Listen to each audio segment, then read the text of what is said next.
Okay. Thank you. Rick, by the way, is engineering today. Up in Port Huron. So very, very beautiful right there on Lake Huron. Michigan's a beautiful state. I didn't realize how big it was until I had to travel through it. So we are happy to welcome you here, Jon, from the fine state of Michigan. And very curious. We're all very curious. What would compel a sane person in this country to want to run for president in 2024? So that's my first question is, I guess my first question would be, I'm gonna take that back, is tell us a little bit about yourself, who you are, and then the why. Why now? Okay. Well, I was born and raised in Michigan and around the Detroit area. And initially, I got a degree in automotive technology, but it was during the Carter years, and I was unable to get hired doing what I really had been trained to do. But I was able to get hired into the Michigan truck plant for Ford Motor Company.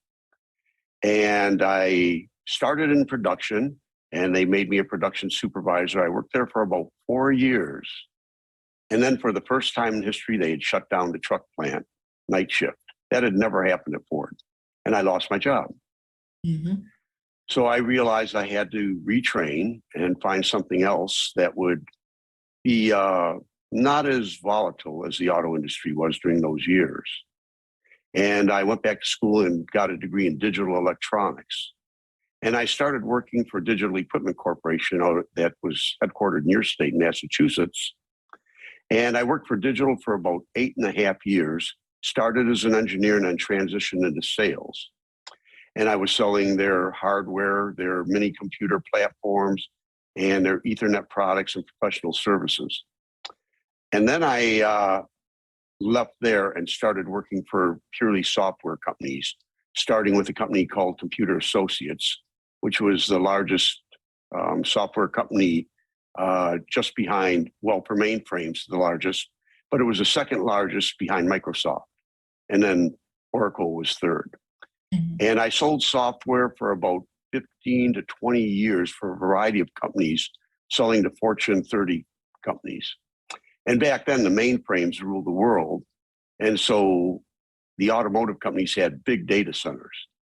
And we pretty much sold software that would secure the data and allow them to operate those centers. And we then transitioned into global networks. Is that when we had, I'm sorry, is that when we had the hanging chads, those little cards, and the DOS commands? Is that in that era of the? No, that would have actually been before that. Okay. I was working in the software industry until the .com bubble burst. My last job was with a San Francisco startup, actually. But when that bubble burst, and I was thinking about looking for other jobs, but my daughter had graduated from college. She was beginning her career, and she had her first child. And so I became the babysitter. And I did that for about 5 to 7 years, started out full-time, and then started transitioning to more part-time as she got some local help. And I went back to school at 55 and became a registered nurse. That's amazing. And I went to work. Yes, I went to work then for University of Michigan Hospital, and I worked in their neurology unit and their comprehensive stroke unit. And I did that for 9 years, and then I retired at 66. That was full retirement age. Now, what compelled you to go into healthcare? Certainly, it's a recession-proof career, but what compelled you to go into healthcare itself? Well, I was dating a physician. Oh, well, that's interesting. I haven't heard that one. And, I was thinking about what I would do as my final career. And she had recommended going into healthcare. She said, I think you'd be very good at it. And I thought she was out of her mind. I mean, I was 55 years old, and we're talking about starting a brand new career, retraining, the whole bit. So I went back to school, and it took me 2 years to become an RN. And that year, as soon as I graduated, my birthday was in August, I started working at U of M. Wow. Well, my hat's off to you. That's quite a jump from automotive to software, to information technology to healthcare. So you have, and I left out also a very important role that you were parenting. You were basically like the grandpa nanny, right? Actually, I knew my grandkids better than I knew my own children, because at that point in time when my children were young, my wife was taking care of them at home. Mm-hmm. And actually, by the way, she went to school in the 80s to become a registered nurse. So she was a registered nurse as well. Okay. All right. Well, that's an interesting career path to bring you to your next job, right? So explain to me how. So that tells us a little bit of history about your past, your employment past, a kind of a very rich, diverse background, a lot of range there. Now, my next question is why? So why are you seeking the office of president in 2024? Well, I have 2 children and 5 grandchildren. I've spent my life trying to make sure that their needs were taken care of. My daughter is a speech pathologist and audiologist. She works for the local school system. She's got a master's degree, and she works with disabled kids, kids with speech impediments and other issues. And then my son, he's a biophysicist. So he actually went to school in Maryland, University of Maryland, for his degree in physics. He's working as a professor at Colorado State University, and he has a biophysics lab that he operates. So I have the vested interest in my children.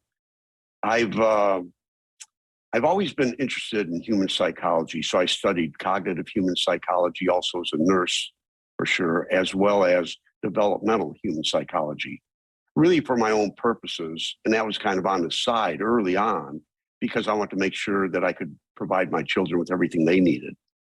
Mm-hmm. And then I knew that our system was not really operating well for our families. It wasn't providing the basic needs that our children and our families need to succeed in life the way my children had. And I finally realized that nobody was coming to the rescue. There was no knight in shining armor that was going to turn us around.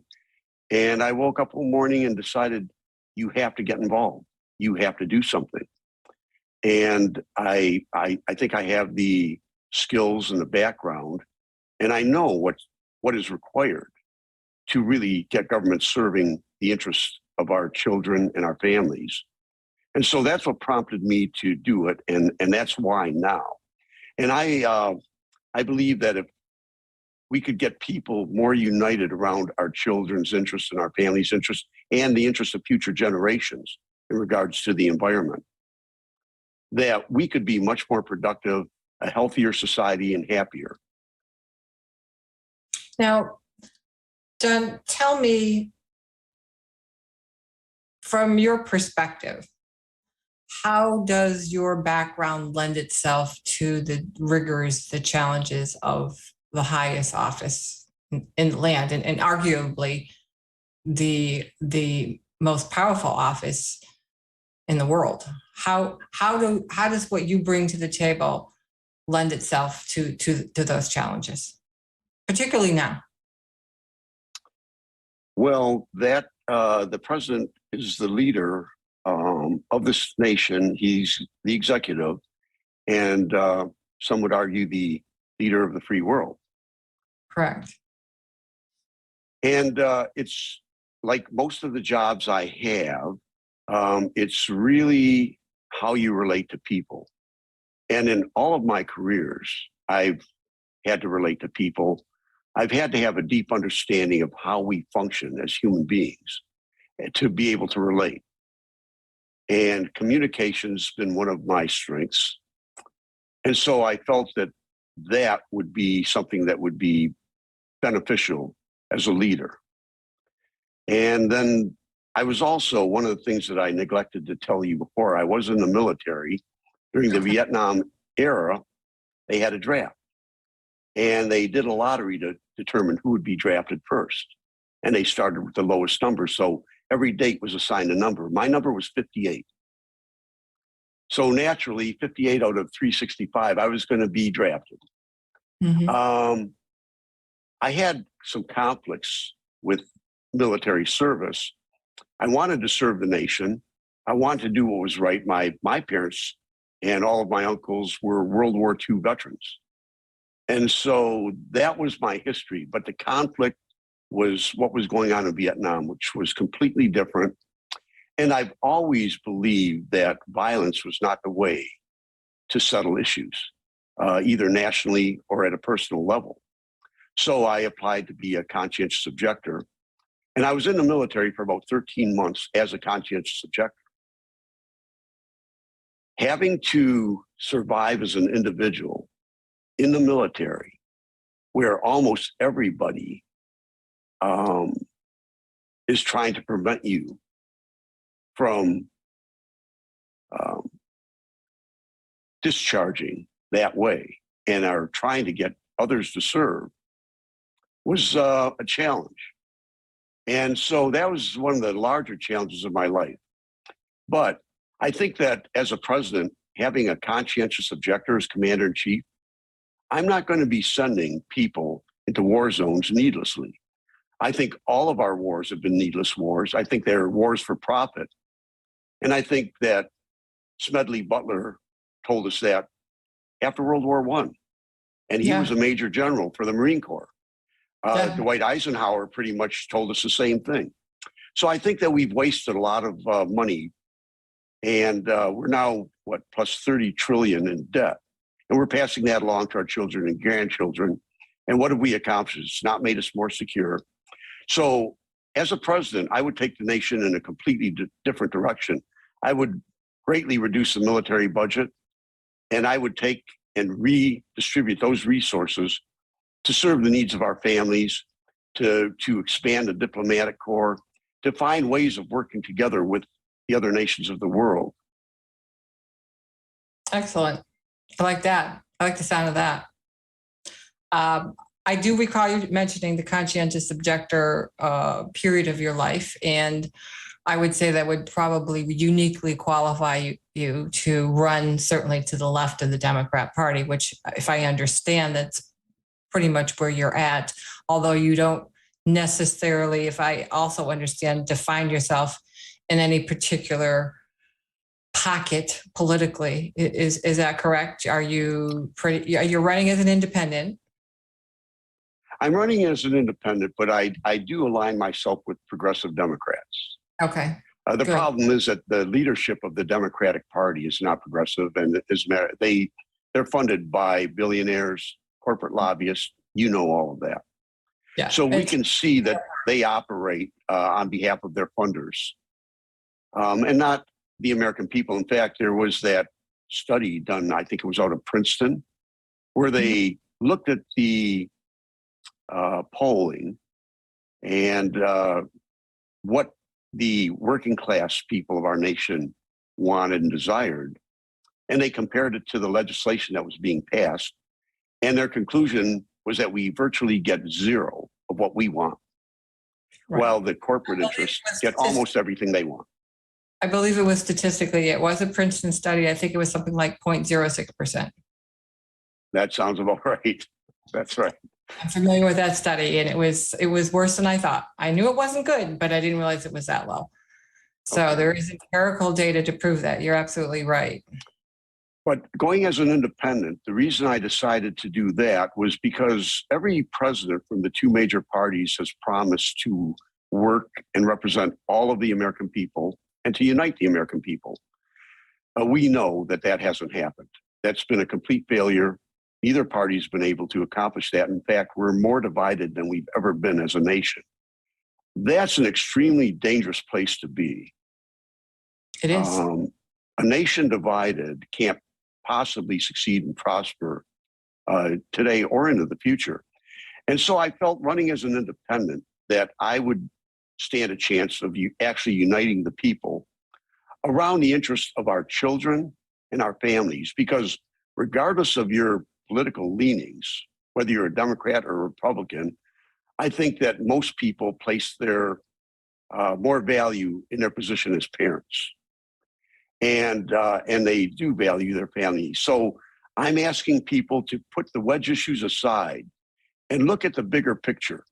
Look at what we really need as a nation to succeed. And the base of our nation is the family structure. And so if we can't provide our children with what they need and our families with what they need, I don't see any way for us to unite or succeed. All right. Who could argue with that? Hey, Rick, is it possible to bring in the bombers so we can see their comments or questions? Bear with us there, John, because I wanted to make sure we open this up. Okay. All right. I'm gonna probe a little bit on the family values only, and I want to do it in a respectful fashion so it doesn't sound like I'm missing the point and the value of what you had just outlined for us, John. Okay. For those non-traditional families, and for those who may not have families, who are without children, who have made the choice not to have children, what would you do as far as, well, we have some feedback here, Rick.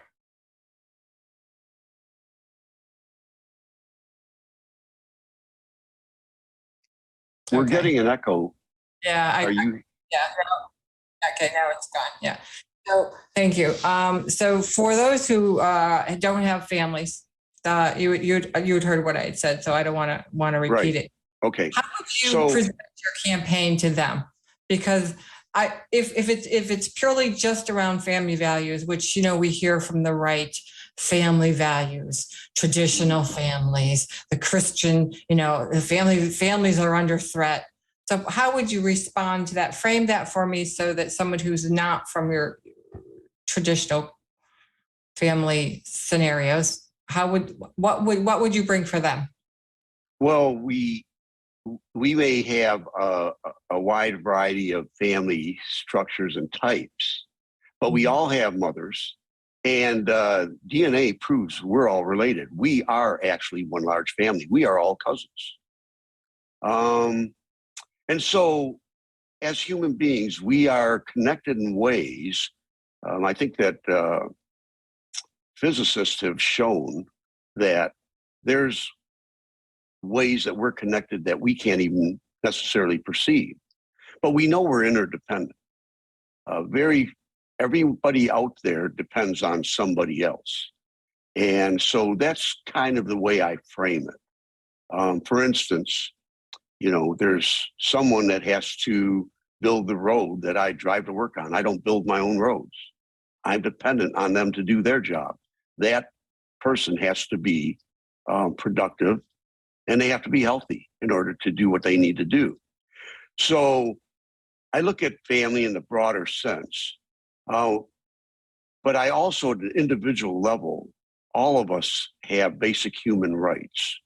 And regardless of who we choose as partners, or even if we don't choose partners, and we still relate to others. And as I said, we are genetically related, so we're all family. That's a good answer for me. I like that. Thank you. I'm looking at some of the comments here. Chris Harrell Collins, one of our administrators and bomber members, says definitely direct money towards family. We are here, so they're all watching. In my opinion, some of that money needs to go to seniors and people on disability. What would you say about that? What would you say about where that's trending right now? Looking at some of the recent privatization of Medicare. So would you like to speak to that as well? Sure. So when I talk about being aligned with progressive Democrats, I'm really talking about legislation like Medicare for All, which I would actually expand. It should include mental health services, dental health services, visual, audio, everything you need to be healthy. So it should be a comprehensive medical plan. But Medicare for all, if you compare us to the rest of the industrialized world, based on objective healthcare outcomes, we actually rate the very lowest. And yet, let's take Germany as an example. Germany rates typically either number 1 or number 2 in terms of objective healthcare outcomes. And they cover every single citizen through their entire life cycle. So from before birth through to their death. And they do it at a cost that's $6,000 per capita less than what we spend. So we spend about $11,600 per capita, to give you an idea of what that is. So if you look at this from a financial perspective, forget about the fact that they have better objective healthcare outcomes and cover everybody, and contrast this to the United States. United States rates the lowest in the industrialized world. We have 30 million plus people have no insurance coverage whatsoever, and another 30 plus million who can't afford the insurance that they have because of deductibles and other associated costs. But at a $6,000 per capita savings, and our population is 332 million based on the last census, we'll just round that to 300 million. $6,000 times 300 million people times 10 years is $18 trillion. So in every decade, if we just simply copy Germany, we'd have the best outcomes in the world and we'd save $18 trillion. That would put a dent in our national deficit. That money could be refocused on the health of our family. So there are other programs like child tax credits, which are very helpful. Paid family leave. We have older parents. Sometimes they need care, and sometimes it's more appropriate. They want to be in their home. If somebody in the home can take care of them, I think that our government ought to make that available as an option, not just take and put them away into a nursing home if that's not what they want. No, and then there are other programs. You look at education. Our teachers are underpaid and overworked as far as I'm concerned. These are the people that we turn our kids over to. These are the people who are going to help us turn them into productive adults, help educate them, help them understand the world. So we have to improve our education system. And I think we have to benchmark ourselves around other countries that do a much better job than us and start implementing some of those programs. And I think that a lot of people in academia and a lot of scientists have talked about programs that would be much more efficient in education that would help us to rise up against to be more comparable to the other nations around the world and be more successful. So there's the educational aspects. And then there's paid childcare. If we're going to have an economy where women are going to work, and we find that there are more women in the workforce today and in college training to be in the workforce, maybe even greater numbers than the men. If that's going to be the case, and they're going to have children, they're going to need childcare. So that's another program that I support. So a lot of the progressive programs that progressive Democrats support, I would be an ally in the White House. And I'd be more than that. I'd be an activist president who would focus on those individuals in the Congress, either senators or Congress people, who are blocking the majority will of the American people to get these things put into practice and into law. I would focus on those people to get them out of office, either through recall campaigns or through primary processes. So no parliamentarians? I think that if I were to be elected as a populist president, I think that I would be able to, I'd have the clout, and I'd be able to focus the people that put me there on those individuals that don't belong in public office because they're not serving our interests. Elected and unelected? What do you mean unelected? Well, like a parliamentarian's not elected. I say that facetiously, but I'm actually a little bit serious about it because, as you know, we didn't get a vote on, I believe it was, we couldn't put a bill on the floor for, wasn't minimum wage, but it was It was a key bill, and maybe somebody in the group can remind me. It might have been the federal minimum wage. It might have been the one that Kristen Sinema stood up and did a thumbs down on. But the excuse given by the Democrat Party was parliamentarian. It indicated that it could not come up to vote as a budget item. I think Senator Sanders was trying to bring it to the floor through an omnibus bill or something, and the parliamentarian said no, it couldn't be done. So there's elected and there's unelected people who have a bearing on the outcome of how our government's run. And unfortunately, in my humble opinion, whoever is in the role that you're seeking needs to be prepared to deal with the unelected as well. I think you're right. I'm not positive that that wasn't just a convenient excuse. Oh, I not agree. Get the job done. Right. And you know, beyond that, I don't necessarily like to blame individual people because we're all operating within a system that's relatively corrupt. And people do operate in their own interest. So when you change the environment, you change the system. So if you have an independent president that's dedicated to honesty and truth, that's transparent, I think that's going to be refreshing for a lot of those congressmen who spend a lot of their time on the phone dialing for dollars. I'm sure they don't necessarily enjoy that. I'm sure that many of them would want to represent the interests of their communities, but are unable to do so because of the leadership. And that's where the money comes in, through the leadership, right? And so my vice president would be president of the Senate. They would have a lot of influence over the way the Senate operates and what comes to the floor. And in terms of the Speaker of the House, Nancy Pelosi, I think that the public would put enough pressure on people like her to get the bills that we want passed.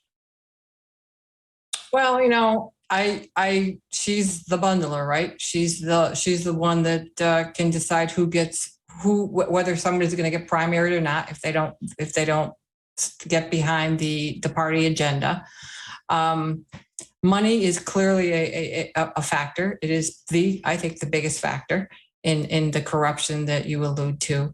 I have one of our members, Ginger Liberty, has asked the question: how does he feel about corporations being classified as people, allowing money into politics? Obviously, that's a reference to Citizens United. How do you feel about it? Do you have any plans for Citizens United? Is this something that you would attempt to address? It's interesting. I have an 8-year-old granddaughter that knows that corporations aren't people. So if I think of an 8-year-old granddaughter can figure that out,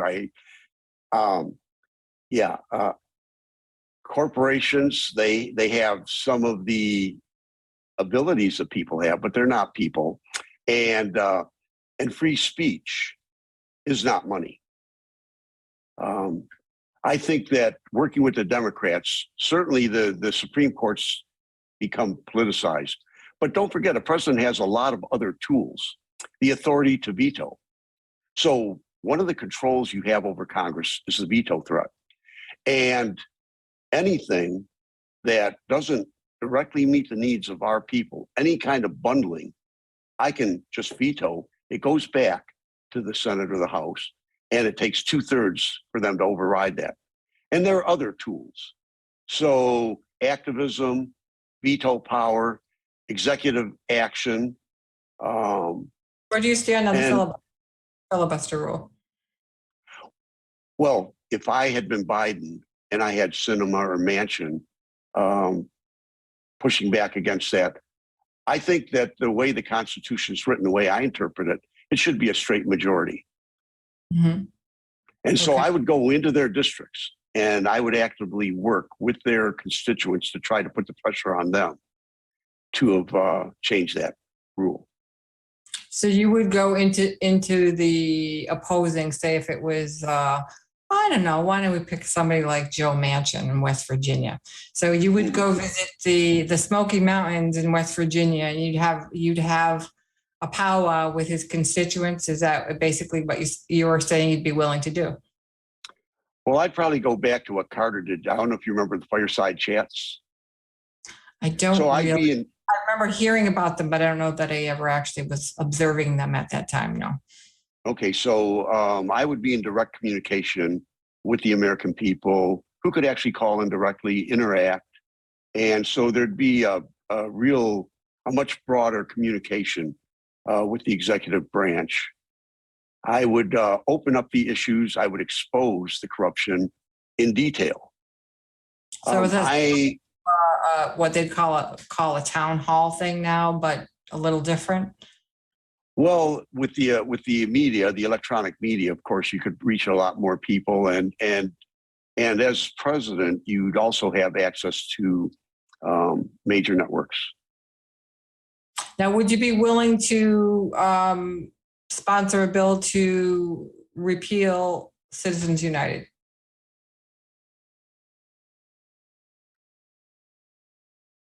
Well, of course, I'd like publicly funded elections.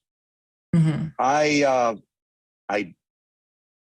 would certainly like to see that repealed. I would like to see. I would probably go to corporate America, who's investing a lot of money in corrupting these political parties, Absolutely. and I would work with the corporate leaders to try to get them to pressure those people. They could put their money to use in better ways too, producing better products, better services. And I'm sure that they don't want to be in the business of having their HR department manage healthcare benefits. So I think that we may have allies that we wouldn't necessarily recognize, but it's something only an independent president could do. So if I were elected, I would be changing the environment completely. And so it's hard to say exactly what I could or would be able to do.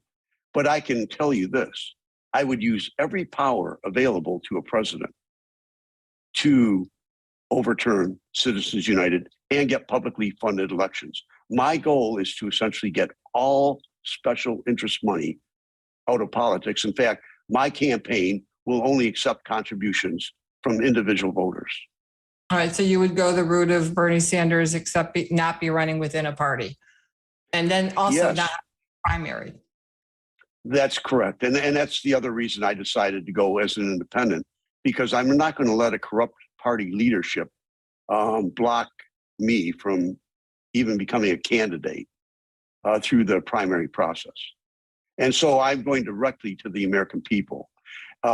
It's only them that can support me, get me on the ballot in all 50 states, and elect me. I'll have no conflict of interest with any political party, no corporation, no billionaires. And How about PACs, special interest PACs?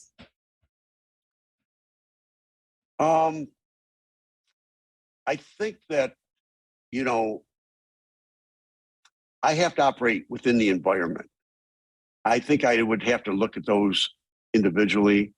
Mm-hmm. If it were teachers union, if it were nursing association, National Nurses United, I probably would find ways to work with them.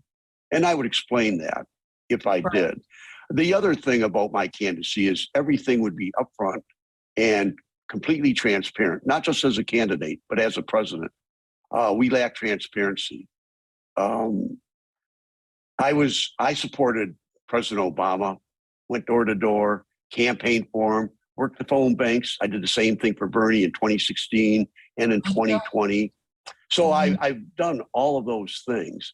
I was so disappointed with Obama when it comes to whistleblowers. I would have sunshine law.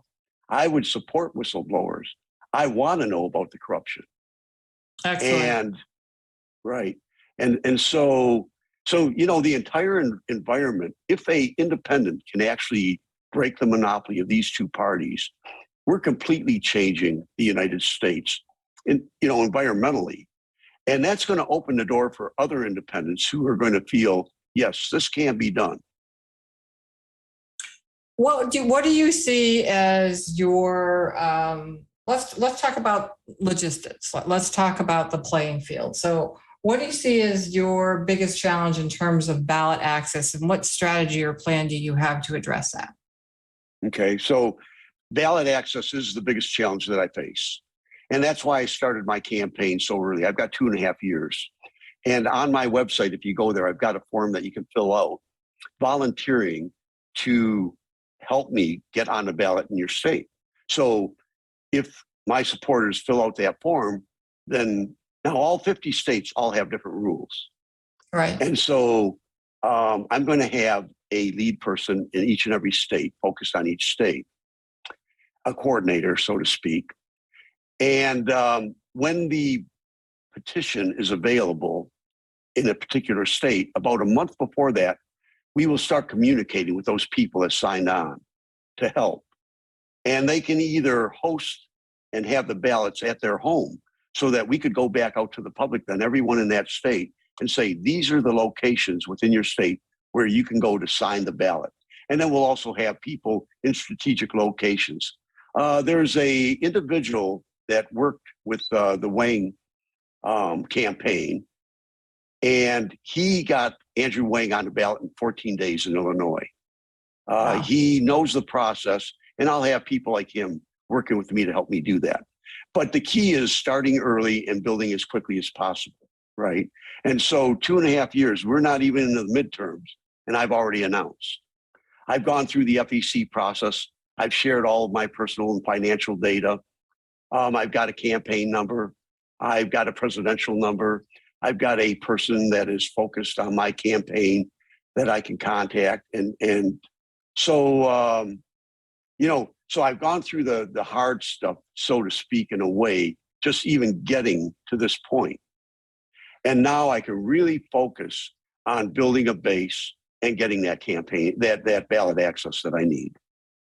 And I don't need it in all 50 states. I'm going to go for all 50, but I'll certainly concentrate on the top ones, which would be the states that have the most electoral votes. And that would be California, Texas, New York, Illinois, Ohio, Florida, You need Iowa, you need New Hampshire. Obviously, those are key states in terms of where they come up in the election cycle, and Ohio.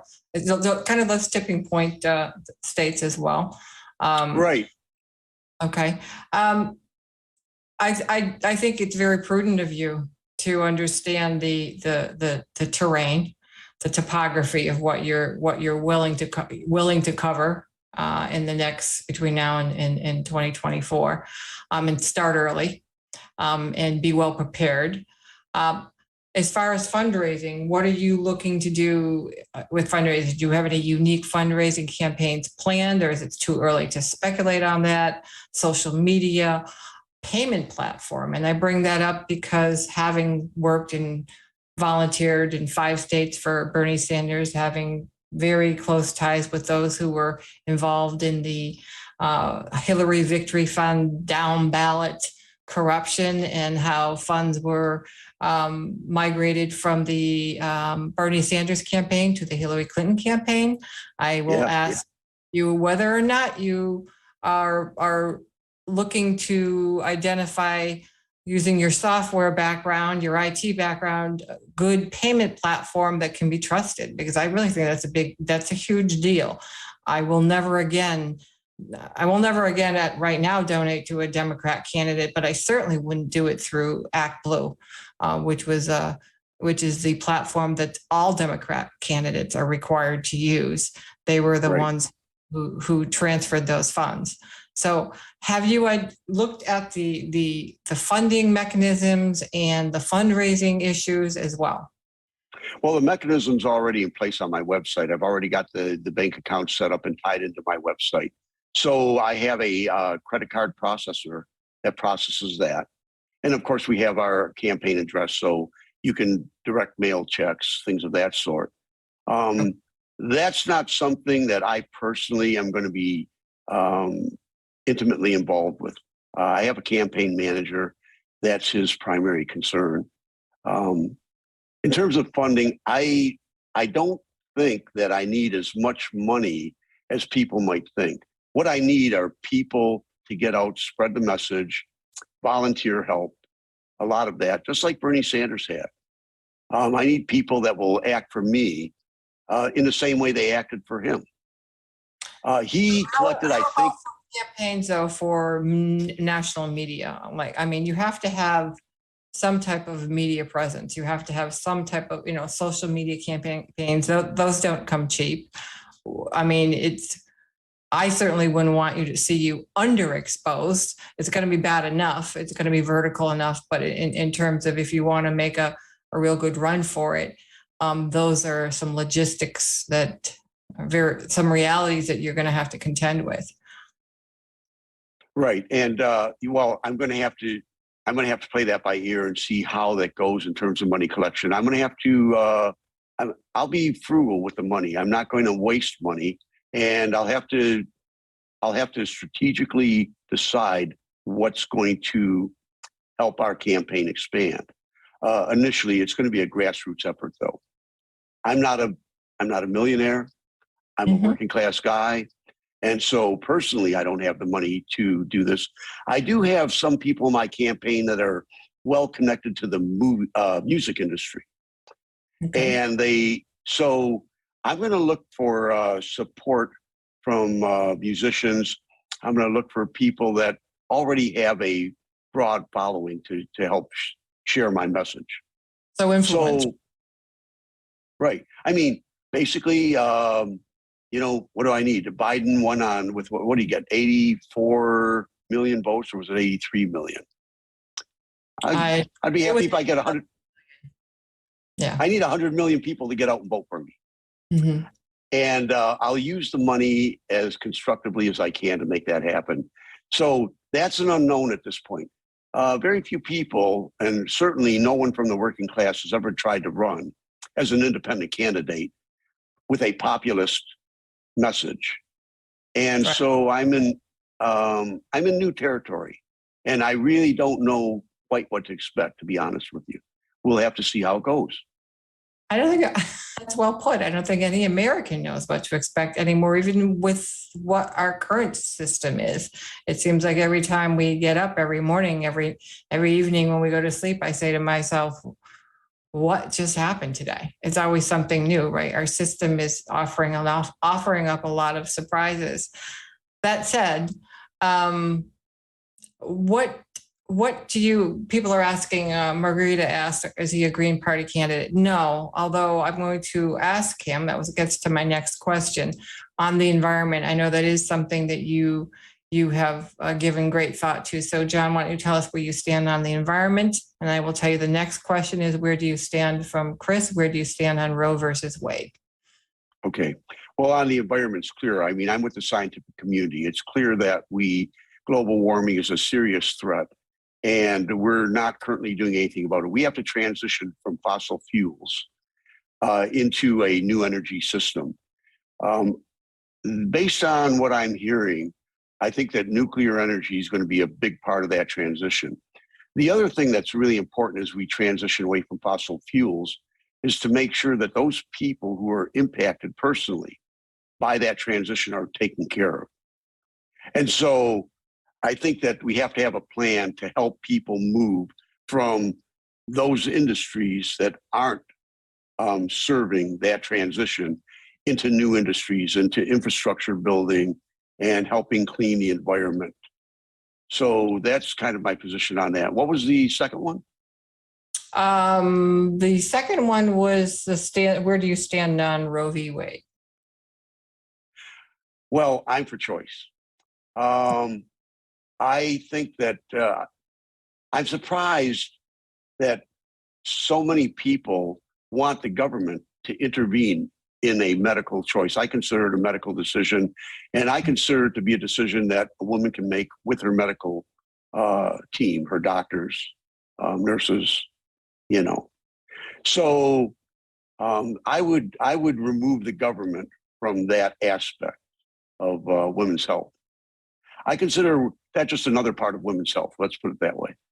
So would you move as president to have Roe v. Wade codified, to have that passed as law, which so far neither the Democrats or the Republicans in 40-something years have even attempted to do, to protect it, to have it actually codified and made federal law? Would you be moving to do that? Well, I certainly would do everything I can and everything in my power to make that happen. And again, I already talked about some of the tools available to me, but it's going to be, it's going to have to come with political pressure from the grassroots. As an individual, even as a president, your power is really rooted in the people who are behind you and support you. If I do make it to the White House, and if I become president, I'm going to have a massive organization behind me that's going to be able to pressure representatives from both parties. Well, independents are the largest voter bloc right now, by far. I'm sorry? Independent voters are the largest voter bloc by far, currently. So if you strip out registered Democrats and registered Republicans, independents, unenrolled and independents are the largest voter bloc. I think that's probably right. Yes. Yeah. Where do you stand on, well, I'm going to have to go back a little bit. I'm going to roll back briefly, if you don't mind, on your response on the environment. Very important to me. I think it's very important to pretty much anybody with a functioning brain in society who's not been sleeping under a rock. But I will tell you that my early activism when I was in college, I was at the No Nukes rally in Battery City Park, New York.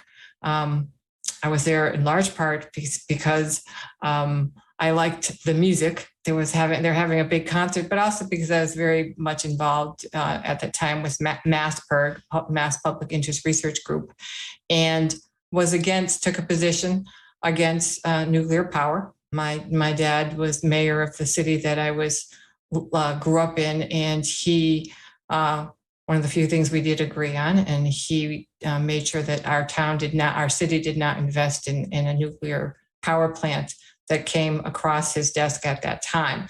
So I'm uncomfortable with nuclear power, but I am less uncomfortable with new technology, nuclear.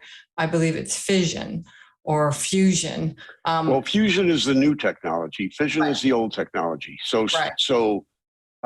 Yes. And what we need is a Manhattan Project to figure out the best way to transition. Okay.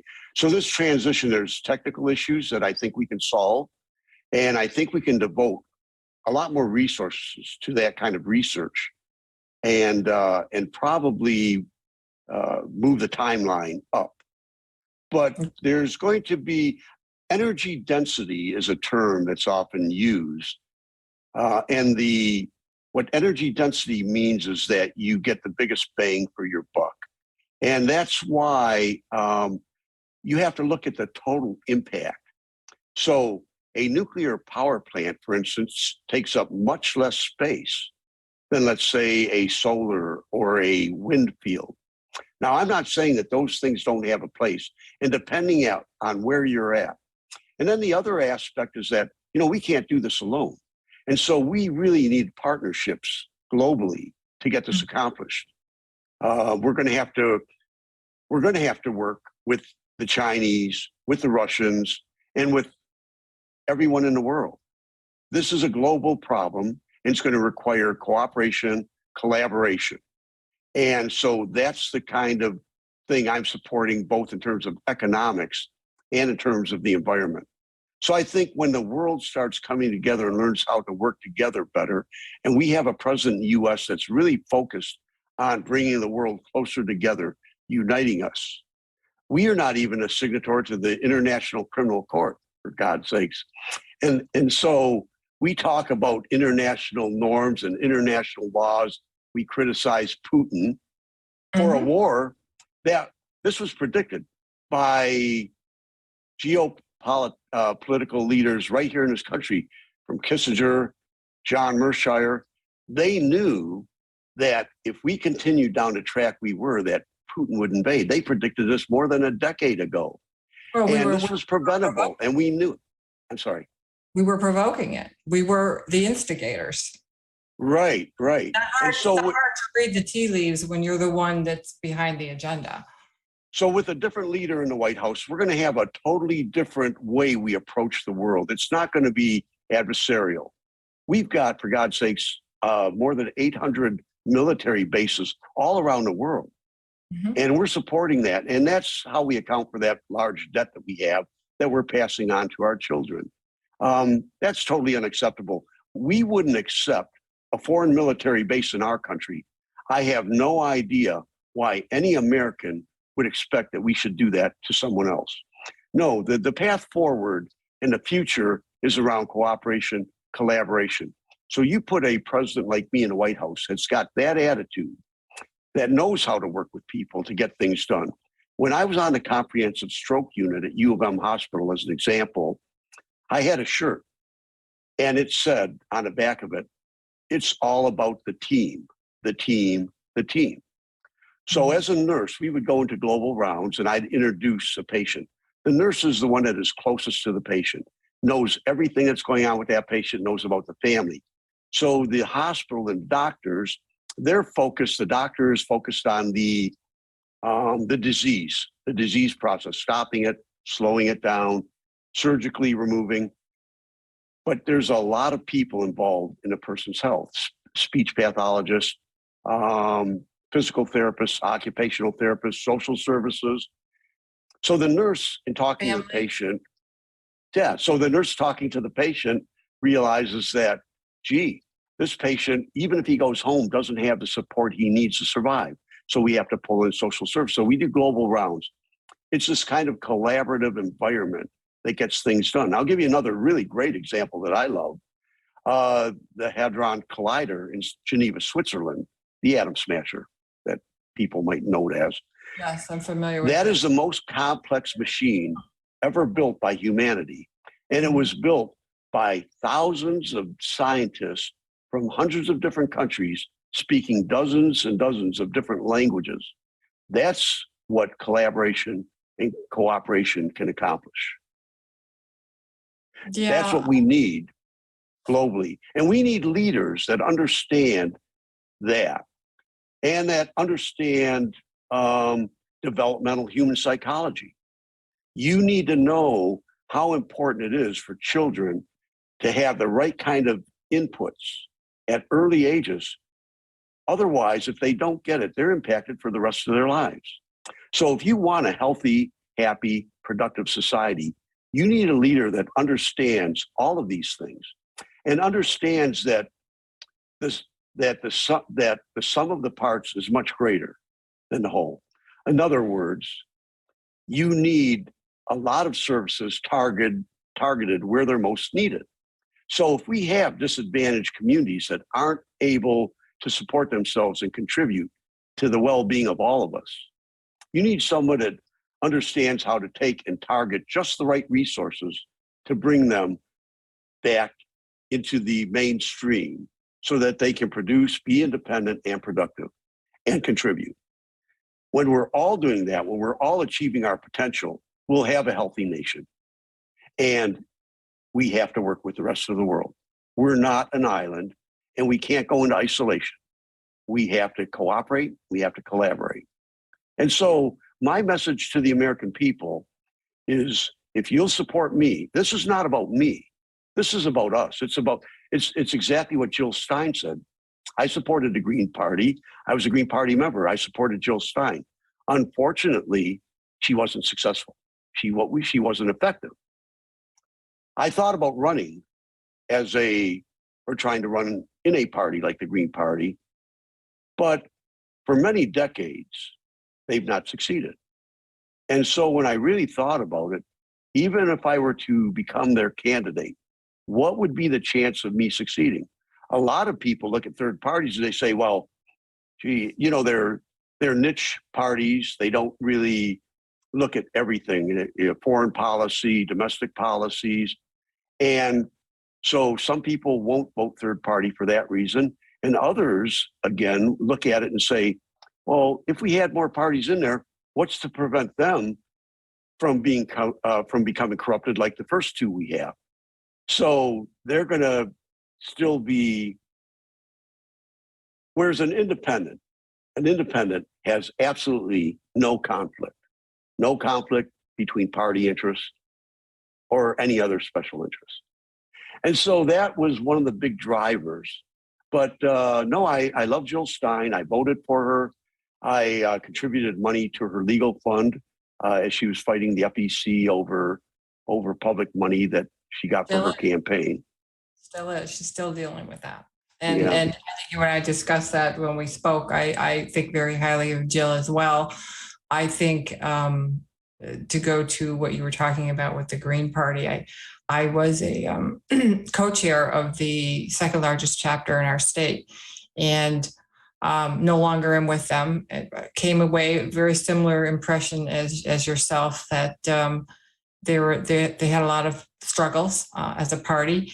But I think I also really felt that they were co-opted, that most of the people that were Green Party members were, unfortunately, it wasn't a very diverse party. It was mostly fairly affluent, well-educated white environmentalists. That really was the core culture of the party, which is good. I'm not knocking that, but they never seemed to be able to expand too much beyond that essential core. And I felt that there were more Democrats, neo-libs in the Green Party than there were Green Party people. I just felt I saw a lot of co-opting, a lot of plans, and I that's when I got out.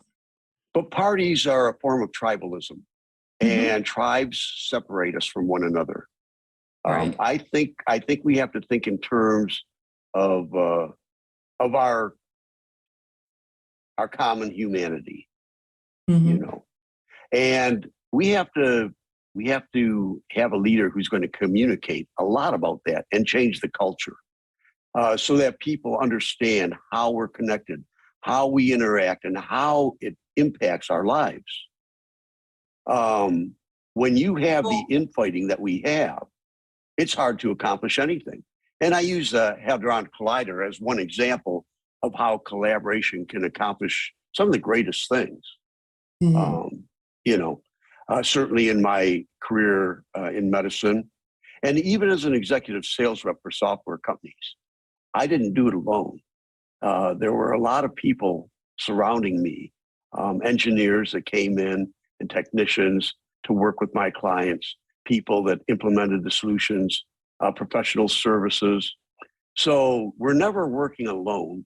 And the way you accomplish the big things, the way you meet the big challenges is through cooperation, collaboration. And you have to recognize that we need each other. It isn't just that we want each other. We need each other to succeed. We certainly do. We all do. I'm going to look at some of the questions here. I think one of them was, what's your position on legalization of marijuana? Well, I certainly don't want, I'd like more research. Personally, I don't want it to be criminalized. That's for sure. States have made the decision, and I don't know if all of the information is in yet. I know from a healthcare perspective, it's not something I would do. We would talk to people, our patients, about their habits, and it does have an impact. But again, I think that it's kind of like alcohol too. Overindulging in alcohol can be very harmful. We now know that it's essentially a poison. We used to say, 2 drinks a day for men and 1 for women was okay. Well, the later research shows that that's not true. And so I think we need to look at the science. But I will say, I certainly don't want it to be criminalized. And that's why we need those early investments, early childhood investments.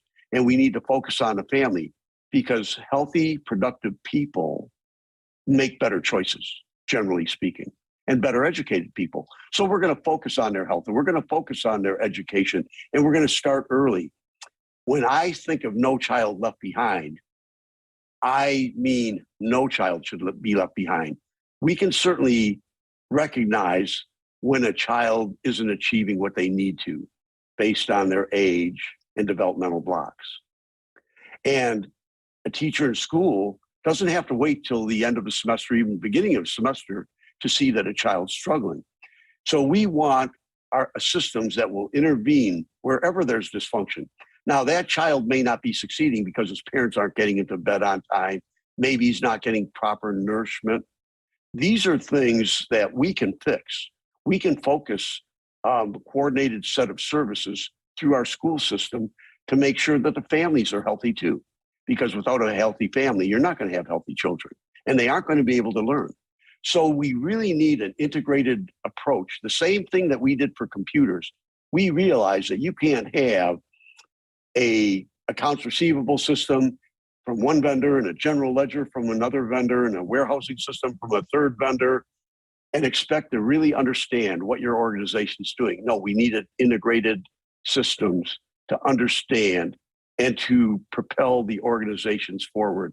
So I learned that in healthcare. I learned that in my computer science and sales years, and even before that with automotive technology. And so we need to apply that to human psychology. We have the technology, we have the answers, we know what we have to do. I've done it myself with my two children. So it isn't just it's not theoretical for me. For me, it's very real. I know what children need to succeed. And if I can provide it for mine, I want to get our government focused on helping everyone do it. I don't want any child to fail. Jon, thank you for those answers. Very, very thoughtful. I think certainly your viewpoints are progressive, which, truly progressive. What I would like to know is, playing devil's advocate, because you're going to be facing a lot of pushback and resistance. And thank God that you were a conscientious objector, because you're going to get a fair amount of abuse too, as you know. So I really welcome criticism. I really welcome critical review. I mean, I don't have all of the answers. I'll be the first to admit that. I have some experiences, but I can tell you that I know, being a critical thinker myself and quite skeptical, when I'm faced with a problem that I don't have the answer to, I generally know how to proceed to go and get that answer. The answers are out there. And so it's a process, like the scientific process, scientific method. So my question would be, I'm going to play devil's advocate. Okay. Besides the delta between what you had, we ran through the numbers quickly with Germany and their healthcare system and their delivery system and what the yield on savings, and calculating that over the U.S. population and what we could net for savings. What do you say to those, and on the conservatives, the neocons, the fiscal conservatives who say, where are you going to get the money for this? Where's all the money going to come from? Well, the money is going to come by having a better process. I mean, how is it that Germany is able to deliver for $5,500 per capita, and we're spending, $10,600 per capita? How do they do it? And get better outcomes. You're saying is you're going to use only that money, so that would be that's where you would get the extra revenue. They wouldn't come from taxes. Yeah, we would save $18 trillion in healthcare if we simply copy Germany. And I'm not saying that that's necessarily the answer. We might do better. Do we have the structural, the foundational elements in our system, in our country, to be able to replicate that? Well, I'm not sure that we want to exactly replicate it. I think that, we'll do it our way. And so I would probably have a cabinet level person, Health and Human Services, really focusing on going out and communicating with the American people, looking at all of the different options. And we could do pretty much like Great Britain did. We could have a referendum. I could set up an electronic system in the White House that's interactive. I could ask questions. Any one of my cabinet could ask questions, go directly to the American people, get almost instantaneous feedback. So we have technology to understand what our people want, but we need somebody that can lay out the options for them. Okay. I doubt very much that conservatives or anyone else in our country knows the numbers that I provided you. So there's a process of educating people. And then they also have to really understand, I think a lot of people act out of fear. And so when you start talking about change, it's almost natural for people to recoil because they're not sure how that's going to impact their lives. You have to make people feel safe about the change. So once that they know that we can help them transition in safety, I think there's going to be much less resistance. I think that's a point well taken. I think also that your candidacy is within the context of our social construct, cultural, economic, political, that we've been through a lot of volatility, and the dynamic of change has not been positive, and most of it has been in adversity. It's been challenging, particularly with the pandemic. So I look at what you're saying, and I also look at the landscape, and I say to myself, it's already broken, and I think it's pretty clear to everybody it's broken. What are we risking here? Well, not just Democrats. It's also, there are also Republicans that feel it's broken. I think that a lot of Republicans that I've talked to that voted for Trump, it wasn't because they thought that Trump was had all the right answers. Mm-hmm. They feared the other side. They feared what Biden would do. And there were a lot of people that voted for Biden that didn't feel Biden necessarily had the answers or was the right way to go for America. But they looked at what they viewed as the options. From their perspective, Trump would have been worse. And so they voted for Biden. A lot of them were acting based on beliefs that don't necessarily have anything to do with reality. One of the things we know about human psychology is that we as human beings, we don't act in accordance with the truth. We act in accordance with the truth as we believe it. So if you believe that an independent, for an example, could never be elected to the presidency, well, then why would you vote for him? So one of the challenges that I have is changing people's belief, and it takes communication. And so much in the same way the Sanders campaign started educating his base on issues around healthcare, Medicare for all, income inequality. Those things weren't talked about nearly as much before Sanders as after Sanders. So now I'm not happy with the fact that Sanders supported, let's say, Hillary Clinton or Joe Biden. I would have much preferred that he had gone third party, started a new party, and actually did it twice. So now I've really lost trust that he could take us where we need to go based on his past performance. So that agree on that. I don't have a lot of faith in what his role is right now. So I have to explain to people to the best of my ability that, we actually are very powerful as individuals. We can accomplish anything. I can assure you that King Louis in France was caught off guard. I'm sure a lot of people said, well, there's no way you could get rid of the monarchy, and yet it happened. I am sure the British Empire, as powerful as it was in India, and people went to Gandhi and said, there's no way you can't get rid of the British Empire, or Mandela in South Africa. It's happened. And so it's a matter of changing belief. And so I have to convince people that they have the power. They can do it. They don't have to accept the lesser evil. They don't have to accept what they don't want. They can vote for what they want. They have the power. This campaign is not about the presidency. It's not about Jon Stasevich or Donald Trump or any particular leader. It's about the American people having a different frame of mind, thinking differently about what's possible. I want to empower people. I want them to know, like my children, that they can achieve anything. There was a time, my son, he was very young, and he said, I want to be a scientist. He turned out to be a physicist. He had an 8th grade teacher, and he came home one day, and he'd always gotten all A's, and he had an 8th grade science class. He came home, and he said to me, Well, I got a D on my test. And I looked at him because it was so unusual and said, whoa, what happened? Did you not study? You know, and normally I was right on top of everything.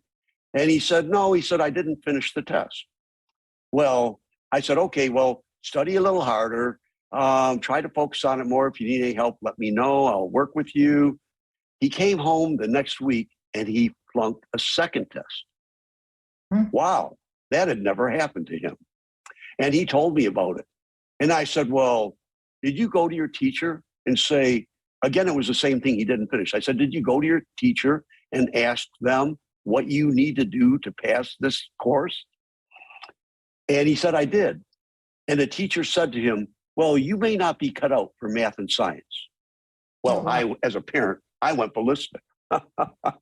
Naturally, the very first thing I did was get on the phone to go have a meeting with his science teacher. Mm-hmm. And the teacher explained to me, well, he was just trying to teach, or, you know, give real world lessons that we don't always finish what we want to. And I told him, I said, you leave the real world lessons to me. You teach them the science. Teach them what you want them to know. Test them on what you teach them. And after that, lo and behold, the kid came through the course with an A, like he did in every other course. And today he's a physicist. Okay. Congratulations. Well done, Dad.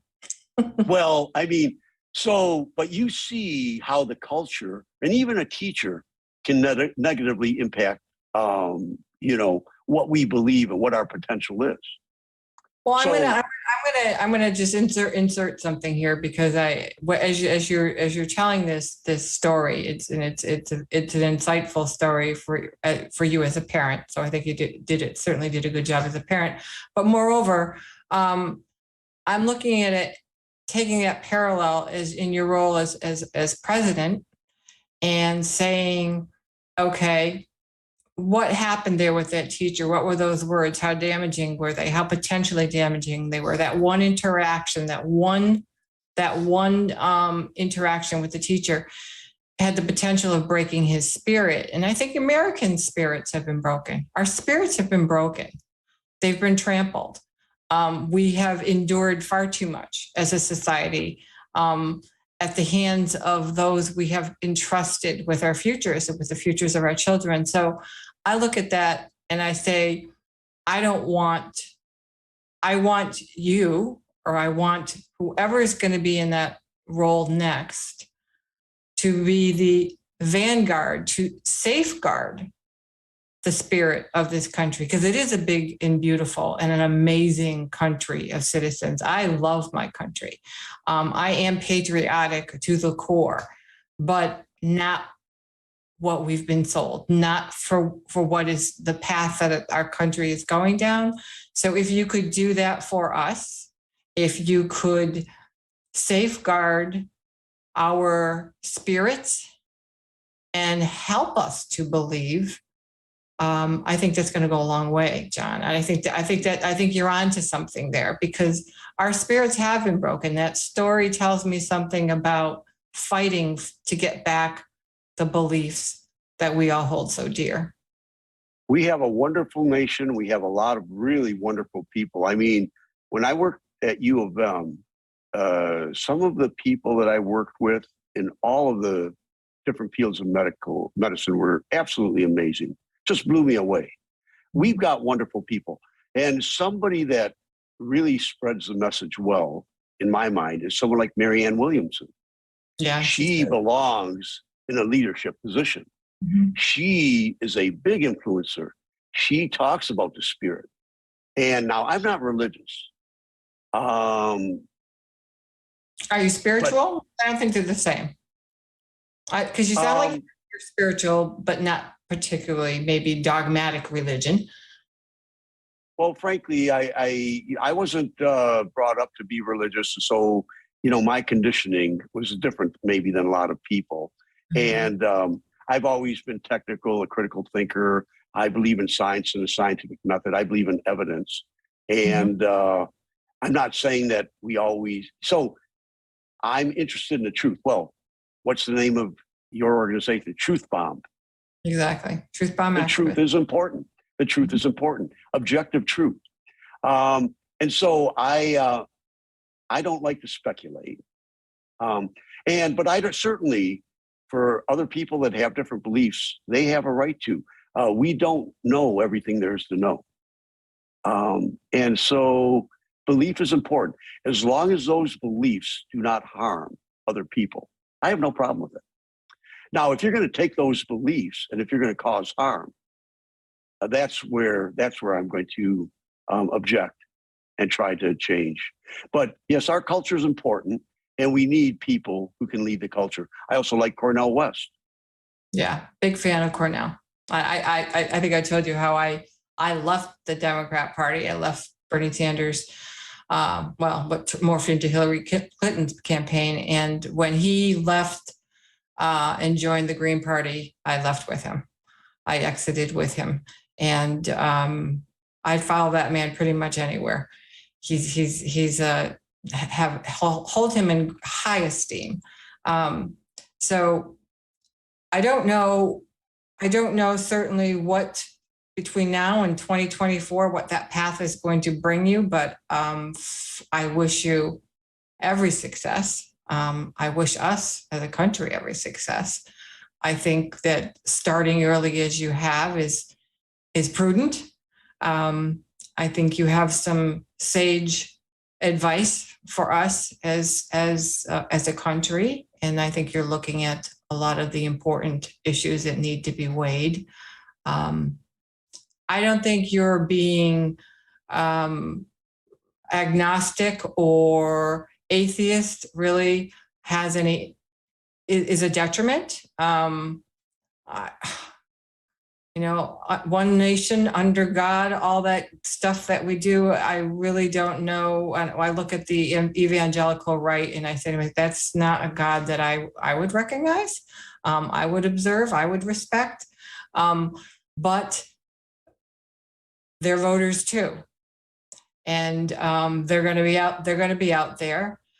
They're going to vote for who they're going to vote for. That's the core of the Trump base. We can't ignore that they will be there. But I think if you keep walking, and I certainly hope that if you keep walking that path as an independent, you will be able to get enough as a populist candidate and garner enough crossover votes to make a difference. Yes, I think so. I think, as you said, I think there are a lot of people, independents, who have just completely dropped out of the system out of frustration. And I think, that's going to be a place where I want to focus. Naturally, I'm naturally inclined to go with the progressive movement. And anyone, I'll support anyone. I use progressive in the sense of the root of the word progress, right? We want to make progress. And we need to, again, get our priorities straight. I know right-wing evangelical Christians. I've got neighbors, and they're my great friends. We don't see eye to eye. Our conditioning is different, but they're respectful. They have different voting habits. And who knows, over time, as you communicate with people and you do it respectfully, people do shift their beliefs and their views. But it does take time to change. And so we have to be patient. I'm sorry. Yeah, they do. And their alliances and their support will shift to those that they can relate to. So if you're relatable and you are addressing their concerns, I don't think Americans, as much as we're conditioned to believe, give two hoots about party politics. The partisans do, but Americans really don't. I do have to, before I let you go, I am looking at some of the questions, and Steve Wolf-Brandt, who's joined us, he's very, very politically active in one of those key states, and that is in California. he asked many things, and one of the ones I'm gonna ask you about in interest of time, because I am also very much an Assange activist. I do work in DC. I do work with Assange Boston. I even hope to become more involved internationally, and I'm hoping that there will be no need to do so if Priti Patel does not approve an extradition. But where do you stand on the case of Julian Assange? Because you mentioned whistleblowers very early on in this interview. So where do you stand on Julian Assange? Well, Julian Assange is actually one of my heroes. Good to hear that. Mine too. I think he did our nation and the world a great service. Again, I'm for sunlight. I would, he's a publisher.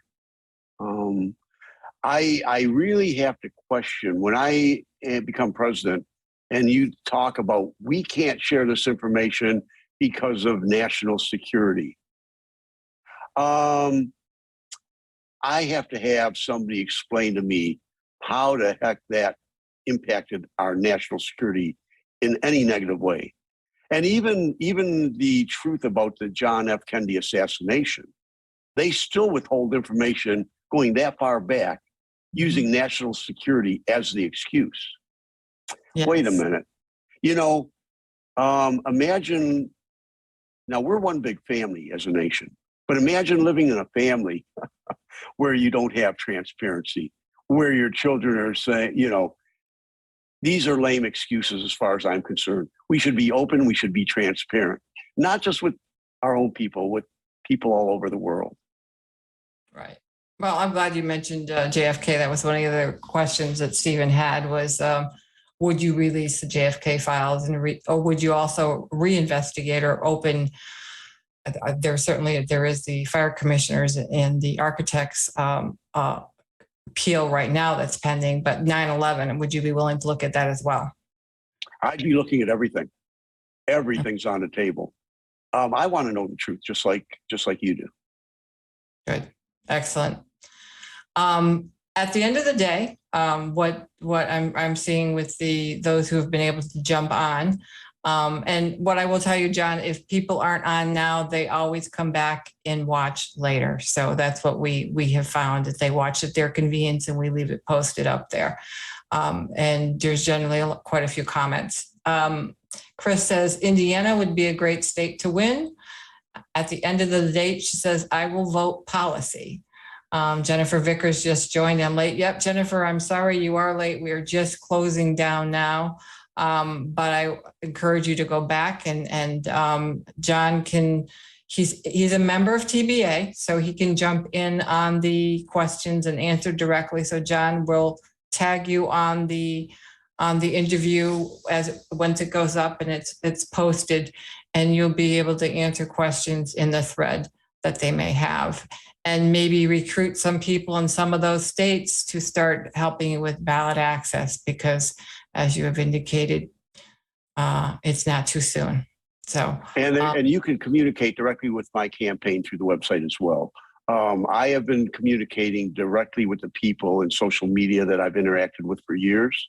Mm-hmm. I'm not going to continue to do that on the advice of basically my campaign. Okay. And so I'm going to change my focus. I'm not going to be. I won't be able to do a lot of the direct communication I've done in the past, but so certainly go to my campaign. Okay. All right. I understand. Yeah. Okay. That makes sense. So, you certainly, I'm going to invite you to, if you want to, but I understand that when they're running, these types of campaigns, that becomes less of a something that you can do, number one, period. Particularly if you want to cover every state or the good majority of them. So what is the website? Can you repeat that website? Can you go ahead and say, I know it's up on the screen, but go ahead and tell us what that website is. Okay, so it's Jon, my first name spelled Jon, Stase, so Jon Stasevich, for president 2024.com. And you hail from the great state of Michigan, although we have that San Francisco bridge behind you that's from some other. Yeah, I don't know why. Don't know how that happened. I have Okay, to talk to my engineer about that. all right. And so I'm going to leave that here. Is there anything additional closing comments you want to share with us about your candidacy, about yourself, about your goals? I'm going to let you have the last word there, Jon, and I want to thank you for your spending time with us and telling us what you're about. Well, thank you for inviting me. And actually, Suzanne, you've been wonderful. And naturally, you are a leader. You communicate with a lot of people through your website. And I hope someday we can look back at this and you can say, I was an early supporter. I do as well, too. Thank you. So thank you for inviting me. All right. There you go, people, bombers. Get on that. Make sure you share this. And well, you can't share it outside of the group because we agreed we were going to do this as a private first. But we may have Jon back to do a YouTube interview, and then we'll share that out. But but go ahead and look through the feed. And if you have questions, burning questions you really want to get answered, I would tell you go to Jon's website and ask him through the website. And thanks for joining, and thanks for the questions you did put forward. And Jon, best of luck to you. Truly, best of luck to you. And let's stay in touch. Thank you very much. All right. Thank you. Bye-bye.